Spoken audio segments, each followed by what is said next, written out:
Hey everyone, we're TowawayCouple. I'm Tom, the driver. And I'm Bunny, the college football fan. Roll Tide! Roll Tide! Alabama's playing tonight, and they're playing LSU, which is a rivalry.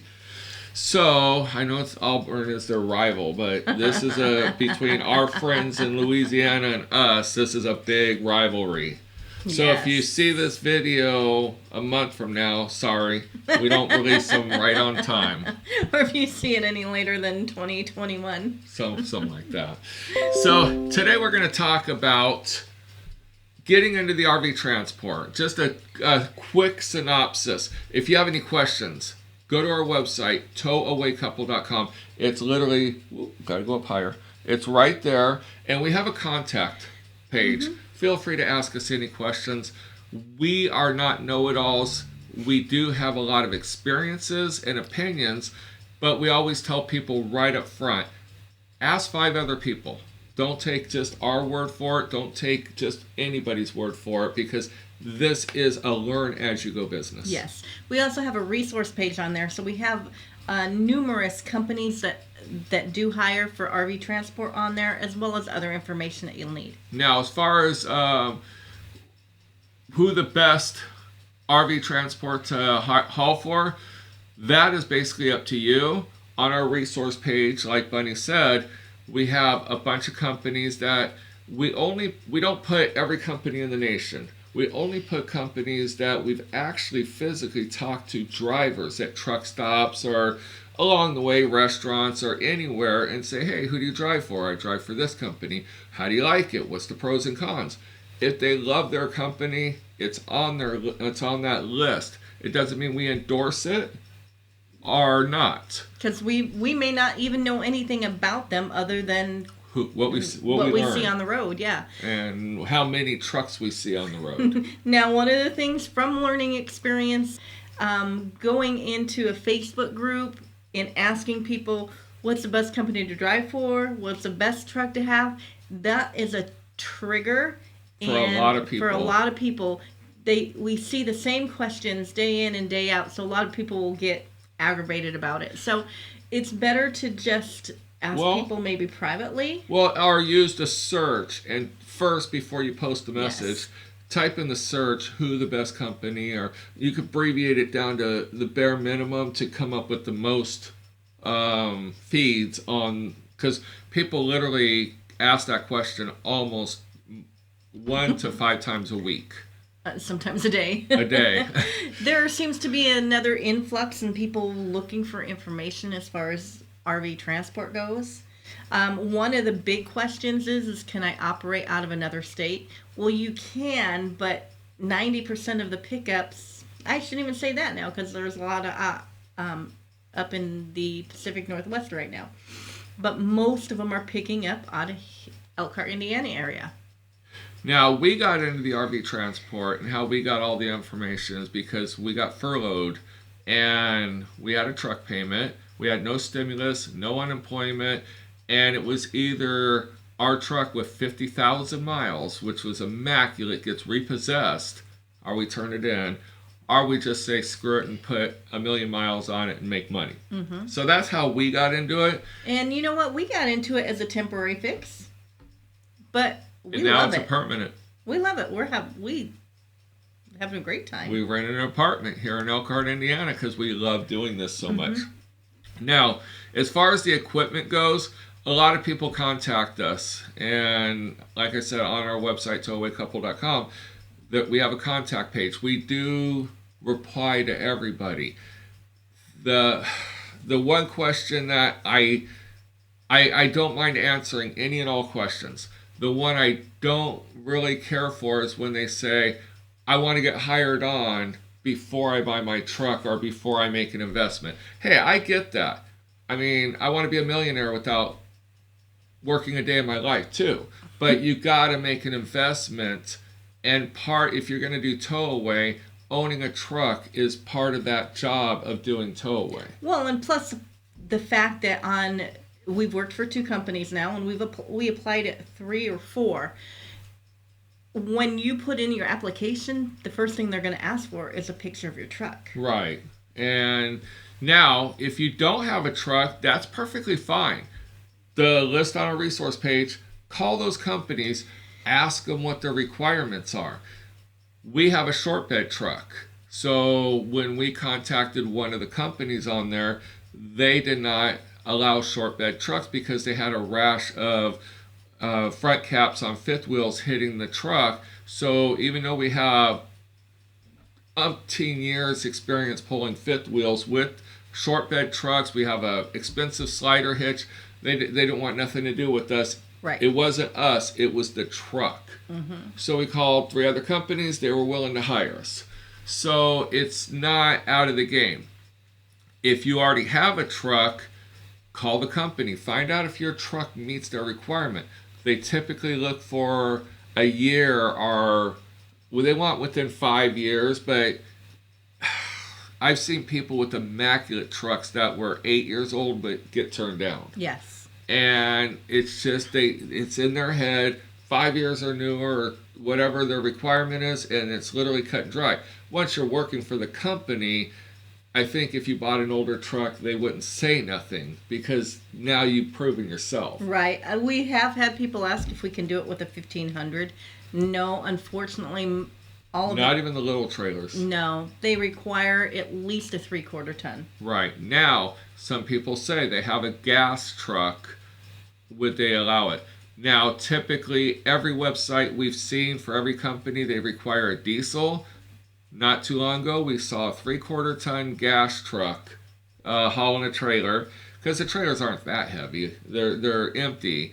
Personally, would we do it? No, because we get fuel discounts on running diesel. Exactly.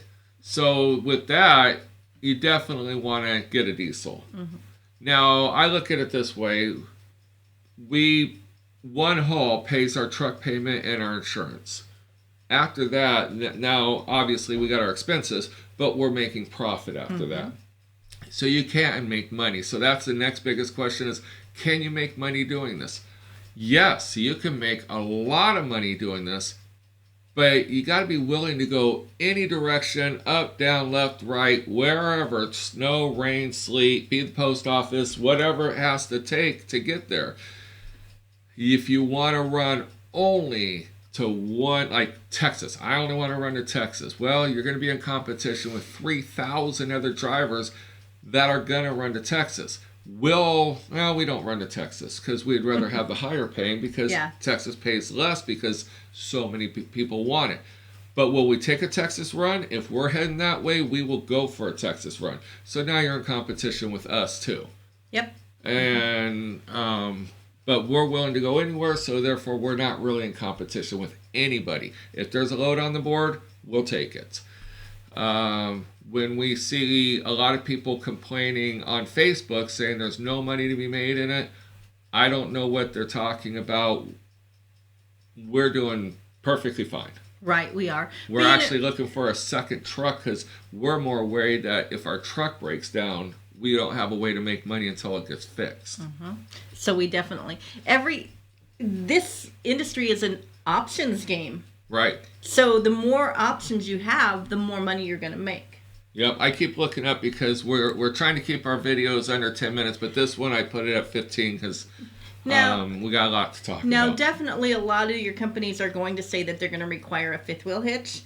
Definitely call your recruiter and verify if you need that to start, because you can do this just doing bumper pulls because there's actually more bumper pull trailers than there are fifth wheels. Yeah, do as bare minimum. If you're going to get into this, the turnover rate on drivers is 30 to 90 days. The drivers will tend to quit because they don't realize how long they're going to be away from home, how much investment. I mean, since we started this, if you watch all of our videos and see that we got a DOT sleeper berth, a Gen Y hitch, our fifth wheel hitch, we got $10,000 invested into our truck. That's not including the $80,000 truck. Correct. Now, a lot of people will go out and buy a $60,000 tradesman truck, and we just happen to already own our truck, so we didn't just go out and spend that kind of money to do RV hauling, and we wouldn't recommend that either. No. The next question, biggest question is, what's the best truck to own? That is up to your flavor. They're pretty much all equal today. We see Chevys, we see Fords, we see Rams. Typically, we'll see more Rams on the road than anything. If you're looking at a Ram, all I can suggest is they have 2 transmissions. They have their Ram transmission and they have the Aisin transmission. Get the one with the Aisin transmission. That's the one that will last 1,000,000 miles. Mm-hmm. Other than that, they're all 6.7 Cummins. They're all pretty much the same. Yeah. We were actually out looking yesterday for trucks, and the first thing we asked what transmission it has. Walk out. Yep. Two of them had the other transmission, and we talked to a mechanic. He literally has 3 on his bench rebuilding those transmissions. You'll hear people say, well, every time I see a truck on a tow bed, it's always a Ram. Well, it's a numbers game. When you have 50,000 Ram trucks hauling RVs and 5,000 Ford trucks and 2,000 Chevys, obviously you're going to see more Rams on tow trucks than you are any other, just because of the sheer numbers. All vehicles break down. Yes. And it doesn't matter. We don't get into the Ford Chevy game, although I think the Ram is the dominant. No, I just think it's dominant. Right. Yes. I don't think it's any better, because a lot of people like the Fords because of the 10 speeds. One of the suggestions. You like the motorhome, the Ford motorhomes. I do like the Ford motorhomes. I do. Over the Chevy and the stuff like that. Especially over the Mercedes. But one of the other things that we definitely suggest is you don't get into this to run paycheck to paycheck. You gotta put money away for breakdown. Right. We're on our way to Florida. Lights start coming on, start hearing grinding. We get in. $2,500 later on wheel bearings. Yes, because we had to go to a dealership instead of somebody. Yeah, we couldn't pick and choose or go find the cheapest place or do it ourselves. We were in a nut crunch and we had to fly out, and therefore we just dumped it off at Ram and bent over and took it like adults. So definitely if you're just running sheer paycheck to paycheck, you're gonna have a catastrophic breakdown. We keep $5,000 in reserve because we figure a fuel pump is about $5,000, and that could be pretty much your biggest expense unless you blow a motor, but a tranny about $5,000 on repairs. So we keep a $5,000 kitty just for repairs. As far as outfitting your truck, I would look at it. Once you get your truck and everything, I would look at Facebook Marketplace for your weight distribution hitches. I would contact dealerships where people have, even your small mom and pop dealerships, people trade in their fifth wheels, they trade in their travel trailers. They don't think they need that hitch anymore. They think they need to let it go. They literally dump their whole thing. Well, the RV place is selling the trailer, not the hitches. They want to sell a brand new hitch. Well, hell, the other day I seen somebody was getting out of the industry and they had everything that you needed for your truck, to outfit your truck, to do transport for $1,000. That included the fuel tank, the mud flaps. The fuel tank alone will cost you $1,000. It was an incredible deal, and I was like, damn, if we had another truck, I would have jumped on that right away. Right. Now, again, let's go with that. Our biggest recommendation, if you get into this, immediately get an external fuel tank, because you get diesel discounts. And we have a 60-gallon fuel tank. That was the biggest that we could fit in our truck because of our fifth wheel, and we got a short bed. And you know what?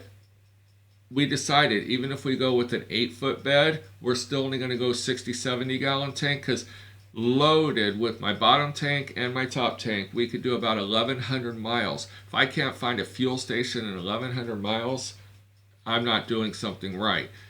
Unloaded, I could do about 1,500 miles. So again, that's quite a difference. We see a lot of these people that getting these 118-gallon fuel tanks. You know, hey, that's fine if that's what you want and everything. But remember, you're hauling all that extra weight with you. And the more weight in your truck, the less weight you can pull. And the less miles per gallon you're going to get. Well, you can, if you don't have a CDL. Right. Then it doesn't matter, because you're not going to really scale over. So we're going to do this video here on getting into the industry on equipment. We're going to do a part 2 on what you're going to need as far as CDL or regular license. Well, we already did that video. I know. But we also have to go into unladen. We got to go into all that good stuff. Okay. So we'll release that other video we did earlier next. Yes. After this video. So, and we're wearing different shirts. We are. So, again, you're going to need a lot of stuff. I would look at the RV forums where they're selling their equipment, because a lot of transporters get out. You can look at fuel tanks. A lot of people won't buy a used fuel tank. Think about it. If someone's only been this 3 months, chances of a fuel tank leaking are pretty slim. And like people take good care of their stuff. A lot of people jump in with both feet. They buy everything that they need, and then 3 or 4 months down the road, they realize it's not for them, and then they just sell all of what's practically brand new equipment. Right. Check with your companies. This is very important. The first company we worked for, we were responsible for rock dings. I just literally uploaded our video on rock dings today. The new company that we're at now, we have certified mud flaps. They will never charge for a rock ding. So that saved us a lot of money, because the first company, we would have gotten driver damage. So check with them and find out what would be driver damage. Act of God, deer strikes, hail, rock dings, tire blowouts. What happens if you're going down the road and a tire blows out? Or what happens if a tire blows out and takes up the plastic fender well? Are you responsible for that because the tire failed? Check with your company on that. Right, definitely. And that could be determining if you want to lease with that company or not. Write down your questions before you call. That way you don't have to keep trying to get a hold of somebody. It's like I said before, they are very, very busy. And so have your list of questions that you're going to want to know. When we came over to our second company, we didn't really know all the questions to ask. So we kind of just went with the flow and signed on the dotted line. Well, after doing it for 9 months, we knew what questions to ask. So when we called our current company, we probably called them 4 or 5 times, because we were talking to their drivers, and we're complaining that, man, if we ever get rock dings. Now, we've never had driver damage as far as trailers go. But we were worried that if we got rock dings, and they're like, we don't get rock dings. I'm like, what do you mean? They're like, well, our mud flaps are certified. We'll never pay it. It's in the contract. And I'm like, so we called the company, and they acknowledged that. And then I said, I can't believe that we're responsible if a deer runs out of the wood, goes smack into the side of the trailer, and we're responsible. How is a driver responsible for that? And they're like, we're not responsible. That's an act of God. So we call the company, and they're like, as long as there's fur or blood or something to show, take pictures, police report, all that, that's an act of God. And I'm like, wow. And then I was talking about hail. Hail is a very gray area. It is gray, yeah. So the company said, they don't know if you drove through it or not. And I said, I understand that, so I might have to eat any hail damage, because we all know in Wyoming and South Dakota, hail's on the dime. So I was talking to my buddy, and he goes, Tom, you got one of those little fancy cameras. He goes, you got GPS location, you got voice, date, time, but more importantly, you got miles per hour on there. So if you start seeing hail or hear hail, you just start yelling, oh my God, there's hail, as you're pulling over, and they'll see the miles per hour drop down. He goes, what more proof could you have? And I'm like, I called the company and I said, hey, this was recommended. They're like, that would be good proof. So we immediately signed on with that company. Yeah. And yes, the grass is greener on the other side, people, sometimes. But, also too, they say what company is best. Whatever is you're happy with. Right. Every company is all completely different. They're all the same. They're all different. But whatever is what makes you happy, and if you're happy doing it, then that's the company to work for. Exactly. And you can ask 5 drivers from 5 companies, and you will get 5 different answers. Yes. You just have to ask the questions and be comfortable with the answers and know that that's the route you want to go. Don't put a lot of investment into your equipment in the beginning. Yes, we were told to get the external fuel tank. We got videos on the external fuel tank. I wouldn't run out and put a bed in your truck. I wouldn't go out and buy all this stuff until you know that you're willing to sleep in your truck. We went out and bought a DOT sleeper berth. We ended up taking it out. We ate $3,000 because we'd rather stay in a hotel. Yep.